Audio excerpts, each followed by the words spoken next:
வணக்கம். புது புது அர்த்தங்கள் நிகழ்ச்சியில் உங்களை சந்திப்பதில் மகிழ்ச்சி.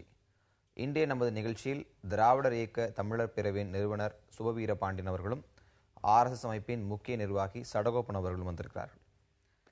நம்மளுடைய முதல் செய்தியாக தெலுங்கானா முதல்வர் மகள் மீது தேச துரோக வழக்கு பதிவு அப்படின்னு ஒரு செய்தி வந்திருக்கு. அதாவது காஷ்மீர் குறித்து அவர் பேசிய பேச்சுக்காக அவர் மீது தேச துரோக வழக்கு பதிவு செய்யப்பட்டிருப்பதாக ஒரு தகவல் வந்திருக்கு. திரு சடகோபன் வந்து ஆரம்பிக்கலாம்னு நினைக்கிறேன். காஷ்மீர் பற்றி பேசுவதே தேச துரோகம் அப்படின்ற அடிப்படையில் இதை எடுத்துக்கிறதா? காஷ்மீர் பற்றி பேசுவதே தேச துரோகம்னு எங்கேயும் சொல்ல முடியாது சார். காஷ்மீரை பற்றி பல விவாதங்கள் நாட்டில் நடந்து கொண்டிருக்கிறது. அவங்க சொன்னது என்னென்னா, காஷ்மீரும் தெலுங்கானா பகுதியும் கட்டாயப்படுத்தி இந்தியாவுடன் சேர்க்கப்பட்டுன்னு சொல்லியிருக்காங்க. அது தனி நாடு அப்படிங்கிற கண்ணோட்டத்திலேயாக பேசியிருக்காங்களே. காஷ்மீரை பற்றி பேசுவதை தவறுன்னு எங்கேயும் சொல்ல யாருமேலேயும் வழக்கு போடல. உண்மையில காஷ்மீரை வந்து இந்த நாட்டோட இணையக்கூடாது என்பதற்கு பிரிட்டிஷ்காரர்கள், அமெரிக்காக்காரர், ரஷ்யாக்காரங்களும் வேலை செஞ்சாங்க. என்ன அதனால் பாகிஸ்தான் ஒரு பக்கம் நெருக்கடி.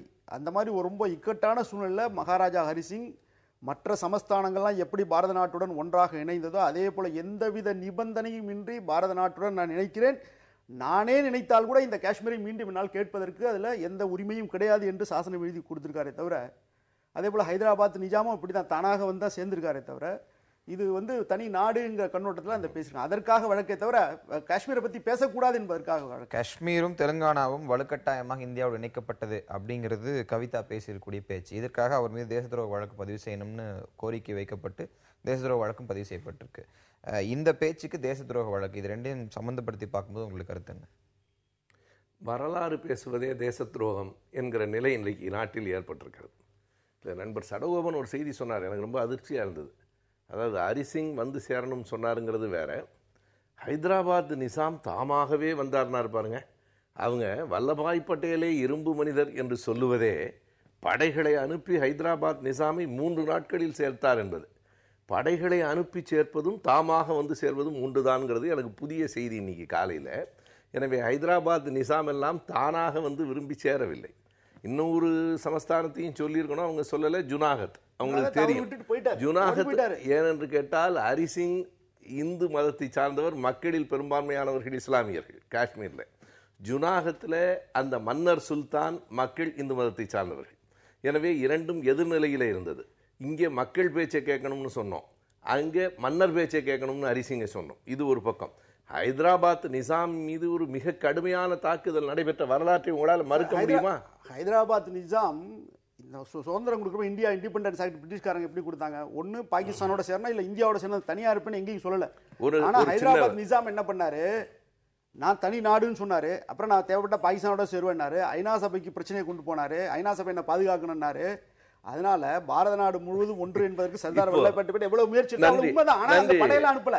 ஒரு ரத்தம் கூட சிந்தலையே தவிர ஒரு ரத்தம் கூட சிந்தப்படவில்லை ஹைதராபாத் இணைத்ததில். நன்றி சடகோபன். நீங்க முதல்ல தாமாக வந்து சேர்ந்தார் என்பதற்கும் இப்ப ஐக்கிய நாடுகள் அவைக்கு போனாரு, பாதுகாப்பு கேட்டாரு, அதுவே அவர் தாமாக வரவில்லை என்பதற்கான ஒரே ஒரு உங்கள் வாக்குமூலத்துல இருந்து நான் எடுக்கிறேன். நீங்க சொன்னதுல 2ல் 1 தான் உண்மையா இருக்க முடியும்.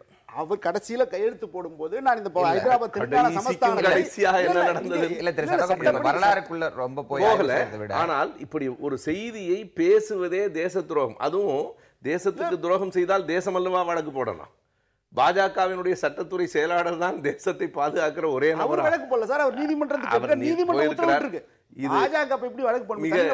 ஒற்றை வரியில் சொல்வதானால் இதற்காக நாடாளுமன்ற உறுப்பினர் கவிதாவின் மீது தேச துரோக வழக்கு தொடுக்க வேண்டும் என்பது வன்மையான கண்டனத்திற்கு காலதாமதமா தொடுக்கப்பட்டிருக்கும். சொன்னே வழக்கு தொடுத்திருக்கும். யதார்த்தமா எழக்கூடிய கேள்வி, பல தேசிய இனங்களை உள்ளடக்கிதான் இந்தியா அப்படிங்கிற ஒரே இனம் தான் பாரத நாடு. நீங்க வந்து ஏற்றுக்கொள்ளாம இருக்கலாம். பாரத நாடு ஒரே பண்பாடு, ஒரே கலாச்சாரம், ஒரே. என்னுடைய கருத்து கேள்வி முடிச்சிடறேன். தேசிய இனங்கள் ஒன்றானது இப்ப இந்தியா அப்படிங்கிற ஐக்கியத்துக்குள்ள இருக்குன்னு ஒரு தரப்புல கருத்து இருக்கு, மற்றொரு தரப்புல தேசம் முழுவதும் ஒரு இனமும் கருத்து இருக்கு.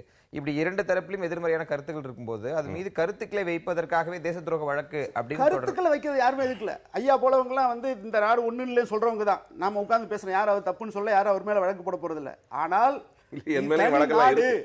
தனி நாடுன்னு இன்னைக்கு பேச தெலுங்கானா தெலுங்கானா தனி நாடு அப்படிலாம் கவிதா சொல்ல. அந்த டெக்ஸ்ட் முழுசு நீங்க டெக்ஸ்ட் முழுசு படிங்க, முழுவதும் படித்தாலும் டெக்ஸ்ட் முடித்து படிச்சீங்கன்னா தான் ஒரு தனி நாடுக்கான அவங்க பேசியிருக்க எல்லாமே நாங்க எல்லாம் தனி நாடு என்கிற ஒரு கண்ணோட்டத்தில் தான் அவங்க பேசியிருக்காங்க.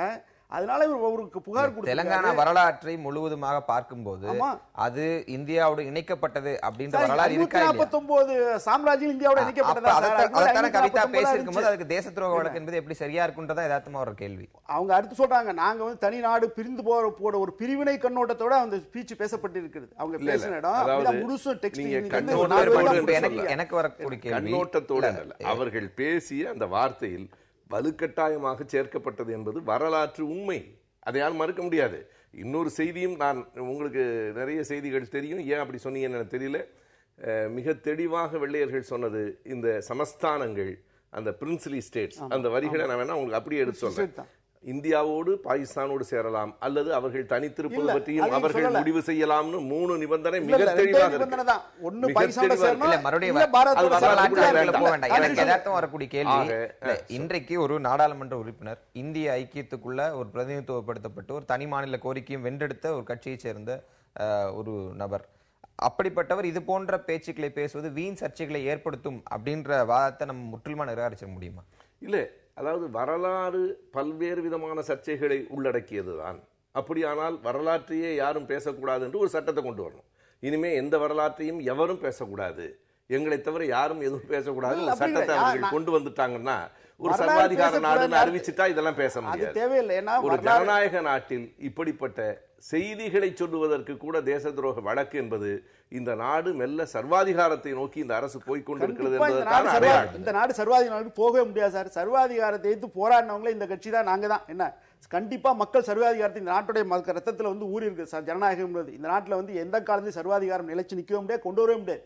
அதனால சரித்திரத்தை மூடி மறைக்க வேண்டியங்கிற அவசியம் கிடையாது. சரித்திரத்தை தாராளமா பேசலாம், உங்க கண்ணோட்டத்தில் கூட பேசலாம்னு தான் நாங்களும் சொல்றோம். ஆனால் இன்டென்ஷன், உள்நோக்கம் என்ன, இதெல்லாம் பார்க்க வேண்டியிருக்கு. எந்த ஒரு வார்த்தையை மட்டும் வச்சுட்டு ஒரு முடிவுக்கு கொண்டு வர முடியாது. அதனால தெலுங்கானா வந்து அந்த கட்சி ஆரம்பிச்ச அதிகாரத்துக்கு வந்ததுலேருந்து ஆந்திரா பகுதியை சேர்ந்த தெலுங்கானாங்களே வெளியில போனன்றாங்க, அங்க வேலை செய்யக்கூடாதுன்றாங்க, அவங்களுக்கு ஸ்காலர்ஷிப் கிடையாதுன்றாங்க. முழுக்க அது ஒரு பிரிவினை கோஷ்டத்தை, ஒரு வன்முறையை வளர்க்கக்கூடிய விதத்தை தான் அவங்க எல்லாம் பேசிக்கிட்டே இருக்காங்க இன்னைக்கு ஆந்திரா. அந்த அளவு இந்த வார்த்தை நிறைய செய்வோம். வேறு பல செய்திகள் பற்றி பேச வேண்டியது இருக்கு.